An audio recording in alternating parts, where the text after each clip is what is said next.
200 million pounds. That is how much turkey is thrown away every single year after Thanksgiving. That number is hard to even fathom. But getting past that, leftover turkey is super easy to remake, and it's free because it's a leftover. My hope is that I can give you some inspiration so that you jump at the chance to take home and remake the extra turkey into a week's worth or more of delicious and economical meals. And also that you'll enjoy being a fly on the wall in our busy kitchen. So let's get started.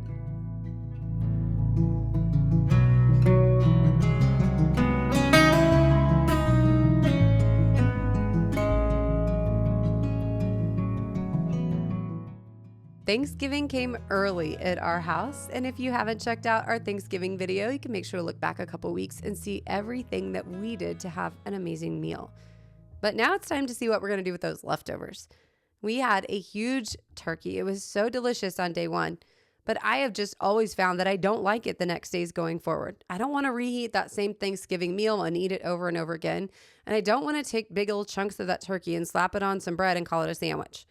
When I think of Thanksgiving leftovers and how to use them in a way that's going to be best for my family, I think of totally overhauling that meal and making it into something completely different. And that is exactly what I'm going to bring you along for today. What I've found in working with turkey over the years is any recipe that uses chicken can be used very successfully with leftover turkey. So I know it's typically something that we don't have large quantities of other than the holidays, and it can kind of seem like an ingredient that you're not quite sure exactly what to do with. But when you reframe it as anything that you would eat with chicken, well, most of us have chicken all the time, and it makes this so much more user-friendly. So there are several different things you can do with it. You can freeze it, first of all, or you can can it. I do that often as well. You always want to save the bones and the carcass if this is something that you're making at your house, or even if you're at your mom's or a family member who won't be using those bones to make stock of their own. Pull them away, put them in a Ziploc, and take them home so you can make a delicious, amazing stock for your own house. But today, when we're starting out, we're starting with a leftover Southwest turkey soup. This recipe is specific for turkey. I will make sure to link them all down below so you can take a look at what we're doing here. And it turned out so good. Now, if you have noticed a couple times, I have little ones all in throughout. Our kids are ages 3 to 11, and they love to come in and grab anything that's on the cutting board. So I always make sure to put the knife far away just so they're not getting their hands into something. Getting the soup started out, it's peppers and onions and warmed up nice and beautifully. Once they get softened, we're going to add in 2 cups of that leftover turkey. Now, I can tell you, when you're going to use the leftover turkey, you might think 2 cups is quite a bit. But once you chop it up, even a breast of turkey is going to turn into way more than 2 cups. So you don't really need as much as you think after you get that process completely cut up. Now, at this point, I'm adding some chicken stock. If you did save the bones and already make your turkey stock for the year, you can use that. It'll turn out absolutely delicious, but you don't have to. Chicken stock works just the same. The flavor profiles are so connected that it really isn't going to make a big difference at all. I also added my homemade taco seasoning. You all know, if you've been around for a while, I love to make my own blends. So that is something that I just keep on hand ready to go. And then these are home canned tomatoes. I just can the full tomatoes every year and then use my immersion blender to kind of chop them up just a little bit before putting them into any soup or recipe that we're using them for. The main reason I do that is I have one kiddo who doesn't like tomatoes, but he loves the flavor. So as soon as I just give them a tiny blend and get them all mashed up in the soup recipe, he is as happy as can be to eat it down, gets all of the nutrients and nutrition that comes from the tomatoes without having to actually see a chunk. So, you do what you can for those picky eaters. The last ingredient that goes in here is cream cheese, and it makes it so delicious. The one thing about the cream cheese, you want to make sure you add it off of the heat. So I did turn it off, and then it takes a while for it to melt down into the soup. And I always use my wooden spoon to kind of press it up against the side to crunch all of the little chunks that might be floating around and make sure they turn into a nice creamy layer. After that, I'm just going to dish this up, serve it with some of our favorite tortilla chips and a little bit of sour cream on top. Another thing that is really delicious to add, if you have it, is a lime slice, or even a couple drops of lime essential oil. That is one of my favorite ways to use lemon and lime because then I don't have to actually keep them fresh and can get that flavor in really, really fast. Now, as I fill up the water for our second meal, I wanted to take just a minute to give you an update on the water filtration system that I have going on here at the house. Now, if you watch my channel for long, you know that I have been using a gravity-fed system that uses activated carbon filters for many, many years. But I've always had a goal of moving to reverse osmosis at some point because I've heard it does a better job removing things like microplastics. Now, due to the way I have my cabinetry designed, I cannot actually fit a system underneath my cabinet. So I was looking for a way to try this without all the plumbing and hiring somebody to come and do an install and a reroute of my cabinets. Enter the reverse osmosis countertop filter system from Simpure. They offer a 4-stage filtration system that effectively removes 99.9% of everything in the water, including microplastics, viruses, bacteria, chemicals like heavy metal and chlorine, as well as arsenic, mercury, and lead. Now, the only cup of water that you see here that turned out in the green or the clean zone had a 30 reading, and that was my reverse osmosis water, while my activated charcoal filter actually had the exact same reading for total dissolved solids as my tap water. So I am actually in the process of moving my big ol' water filter off of the counter and moving toward reverse osmosis so I can give my family the cleanest, safest water possible. If you are looking to upgrade your water filtration system, now is absolutely the time. Make sure to go to simpurelife.com/hometown and use code Jill Y7PBW, and you'll actually get 43% off, which is even better than the Black Friday pricing. And thank you again to Simpure for sponsoring today's video. Moving back into recipe number 2, it is a white cheddar chicken, or turkey in this case, pasta. Basically, it's an elevated mac and cheese. And when I say elevated, it is totally, absolutely delicious and would be unrecognizable from anybody that's used to Kraft macaroni and cheese. So make sure not to call it that if that's what your kids are expecting, because they might be a little bit disappointed because the outcome is very different, but very much more delicious. The first thing you need to do is cut up a couple cups of the turkey again. Once it's all diced up, I went ahead and threw together a seasoning blend. It includes mustard, thyme, oregano, salt and pepper, and my expert measuring tool there, as you can see, is my hand. They were all in a very similar ratio, so I figured I could measure them out in equal piles in my hand and save a dish. Sometimes I'm all about measuring things to the precise teaspoon, tablespoon, but that was not the case on this specific day, of course. All right, now, the next thing you need to do is grab a pasta of your choice. You want a small pasta just because it works best with the size of the turkey, but you can really use whatever you have on hand. So don't make a special trip or buy anything extra. Just use what you have. I am throwing this turkey in the pan with a little bit of olive oil and tossing those seasonings right on top to throw it around and get it warmed up. Now, this recipe specifically is anticipating that you're using a raw product, so it asks you to go ahead and cook the chicken first to make sure that it's fully cooked before you add it into the pasta. But I just needed to warm it up from that cold state before moving on to next steps. Once you get that turkey warmed up, you got to move on to the sauce. And keep in mind, my pasta is going in that big pan on the back. The sauce is some melted butter with some onions warmed up in it, and then some flour to thicken it up and make a nice roux. I am using pre-chopped onions. I find that when I take the time to actually do things like that in advance, it saves so much time when I'm in the kitchen and need to get things going that I really appreciate those steps. But it definitely is not something that you have to do, just a great time saver. Once the roux is totally put together and the flour has cooked just enough to get rid of that flavor so you don't taste the flour, you go ahead and start slowly, and I mean very slowly, adding in your milk. You don't want to scald it or burn it in any way, and you definitely don't want your sauce to separate. Once you get enough of it in there to where the temperature is kind of regulated, you can go ahead and pull in the remainder and start to see this beautiful sauce coming together. It is so simple to make a cheese sauce, but a lot of times if you've never done it before, you make it out to be something a little more complex in your brain. It is really, really simple. Once that pasta gets done, go ahead and pull it over to drain it. I drained the majority of my water out here, but went ahead and kept some of it So I had a little pasta water to bring the noodles together with the sauce and the turkey over on the stove. I just left it floating around in the bottom of my pan and made sure to leave it off the burner. But if you want to just reserve a half cup of your cooking liquid, you can do that as well. Now it's time to get back over to the stove and finish up that sauce. The recipe actually calls for 8 ounces of white cheddar grated. But again, if you have a sharp cheddar or anything else, go ahead and use it. It's just going to change your flavor slightly. So don't worry about that. Mine is really white, so you're not getting that yellow that comes along with traditional cheddar. That's just because it's a raw cheddar. So whatever you have on hand will work perfectly fine. 2 cups of whole milk is what we added before. And I did add a 1/4 cup of dry white wine. You don't have to add the wine. You can always add a little extra chicken stock if you like, or even water. But it just adds a little bit of touch to the flavor. To finish it off, you do add a Dijon mustard in there. So make sure to go a little bit lighter if that's not a flavor that your kids are really fond of, or go a little bit heavier if it's just for you and some adults that might not mind the flavor so much.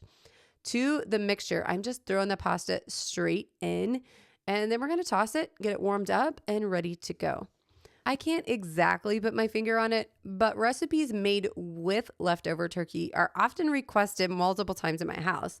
Whereas if I just have a bunch of leftover turkey put in the refrigerator, nobody really goes for it. So this was something that was requested by my kiddos the next day, even for lunch, and they were sad to see it go. So this one was a big hit. Now, if you are not new to my channel, you know, a few weeks back, we made a big batch of freezer meals. And one of the things that I made was a turkey pot pie because it was right after we had had our Thanksgiving here at home. Well, today I want to show you exactly how that turned out. It was so amazing. The only thing you need to do to that pie is bring it out and do an egg wash right on top, and then poke a couple holes so it has some room to vent. Now, I will just go ahead and say really quick, if you have a favorite pastry brush, please let me know. I am definitely not a fan of the one I'm using. I would like to get something made with natural fibers or something that just spreads out a little bit better. I find this one quite annoying. So I am on the hunt for a new pastry brush. If anybody has any suggestions, I would greatly appreciate if you'd leave those down below. But in the end, all you need to do is egg wash the top of this. Egg wash, of course, is just an egg with a little water, beat into it, and then thrown into the oven. So to put this in the oven, I preheated a baking stone and then set my dish right on top. The reason that I do that is because I wasn't putting it in a glass baking dish. A glass baking dish will instantly get heated enough to help the bottom be a little more solid and not so soggy. But when you're putting it into a stone, that takes a little bit of time to warm up. And the recommendation in the recipe was to put it on another stone so it was already preheated and would then conduct that heat directly into the baking dish. Now, if you would like to see the full steps on exactly how we made this chicken pot pie, I will make sure to link at the end that big batch freezer meal that we did. Oh my goodness, friends. We have made so many of those, and it was absolutely so easy and so quick on a night that we didn't have time to actually get in the kitchen, that I highly, highly recommend it. The kids absolutely love this. And as you can see, that flaky, buttery crust turned out so nice and golden brown. I would absolutely make this again. But if budget is a major concern, instead of making the pie crust at home, I would actually go to Walmart and purchase their pie crust already over in the freezer section. You can buy 2 of their pie crust cheaper than you can make this one at home because of the amount of butter used in my crust. Now, of course, the ingredients are totally different and something that you might or might not want to use, but I was amazed to find out that I could actually save myself the time of prep and get a cheaper pie crust than I could actually do it at the house. So I just wanted to point that out. Now I'm moving on to the 4th meal, which is something that turned out so good. And it was kind of a calamity of errors to make it happen. I was looking for puff pastry, but my store did not have any. So I ended up with phyllo dough. If that is not the correct pronunciation, feel free to leave it below. I know that sometimes I butcher the words that aren't necessarily common here in the center of the USA. So feel free to leave correct pronunciation for me down below, and I will get it right for you next time. Starting off, we need a couple cups of turkey again. So I'm chopping up the other breast. I have gotten so much mileage out of this turkey. And like I said, we're not even done yet. I haven't begun to touch up on the bones or make the stock. My husband's actual favorite recipe I haven't got to with leftover turkey, which is actually a turkey and rice soup. But today's mission is some barbecue chicken roll-ups in this beautiful phyllo dough. And it turns out so delicious. This is a great appetizer or something that is really wonderful to take to a potluck type situation. We are headed off to a church dinner tonight, so this is going to be my contribution. If you've never used phyllo dough before, it is a little bit different than puff pastry, although similar in uses, so you can use it in about the same way. You just have to know that it's going to turn out a little bit different. These sheets are very thin and they tear super easily, but what I'm going to do here is just butter them up and cut them down the middle. Now, I love my pizza cutter, so I just roll it straight out and then cut the little edges if there's anything left with the back end of my pizza cutter. But you can use a really sharp knife. Then you want to just pile up the turkey. I am also adding some feta cheese and then some cheddar, and I'm throwing in a little bit of barbecue sauce. Now, of course, this is something that you could totally make to your liking. This would be a great place to throw in a little pesto and some sun-dried tomatoes, kind of like I did with that pizza last week. But the sky's really the limit, and this is something that kiddos can customize to their own liking. So this is a really good one for the family. Now, I'm going to give you a view of this from another angle just so you can see exactly how thin and precarious working with this dough can be. But while I show you everything that I'm doing here, I do want to remind you that if you haven't had a chance to go back and watch my $1 per plate recipes from last week, I actually featured chicken in every single one of those recipes. So it would be a really great one to go back and repurpose those same recipes as well with your leftover turkey.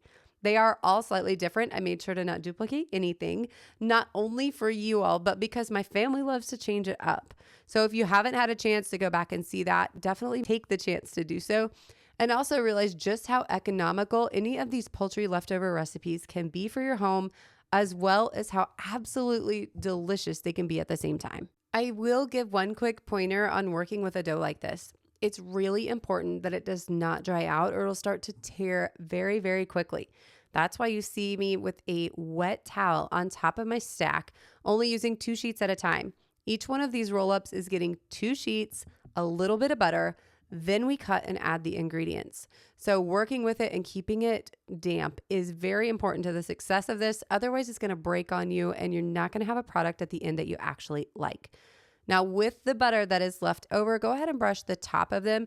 This really helps the butter soak all the way through and make those tiny, thin layers of dough crispy and delicious and so good. Another thing that I did add into the butter is just a tiny bit of honey. I think it was about a tablespoon. This added an amazing sweetness, and it also made a beautiful little sheen on top. When you see the finished product, you'll be able to see exactly what I'm talking about. But the sweetness of that honey added with the tang of the barbecue sauce made an amazing treat. My kids were actually super excited about these and thought they looked like egg rolls. So in the future, I might use the leftover dough that I have and roll up some cabbage and see if I can turn these into some egg rolls that would be a lot easier to make than frying them and still give them that crispy, crunchy texture that they're looking for. That is one of my favorite parts of working with new recipes, is seeing ways that I can easily implement them into my family and make something new and delicious and save myself some time. So these went into the oven. I think it was about 13 minutes, maybe 15. What you're looking for is just a beautiful golden brown color, which you can see right here. Normally, I would let them cool on the pan just a little bit longer, but we are running right up against the clock to get to church. I have my hunters coming in from their weekend hunt, so we had a lot going on, and I moved them straight over into my pan to take with me. Now, I also did add a layer of parchment paper in between every layer. Since they were so hot, they didn't have time to cool down and really kind of set up. So anytime that you have a situation like that, parchment paper is definitely a great option. Of course, another option would be to use another pan that you don't need to layer, but whatever works best for your family is definitely the way to go. These wraps were a huge hit, but more importantly, we didn't throw away any turkey. We took advantage of what we already had and were able to make some amazing meals without any added expense for the protein because we'd already spent it for this turkey for our Thanksgiving dinner. I do want to remind you to make sure to check the link in the description below and take advantage of the awesome deal on that reverse osmosis water filter. Thanks for stopping by my kitchen, friends, and we'll see you back soon.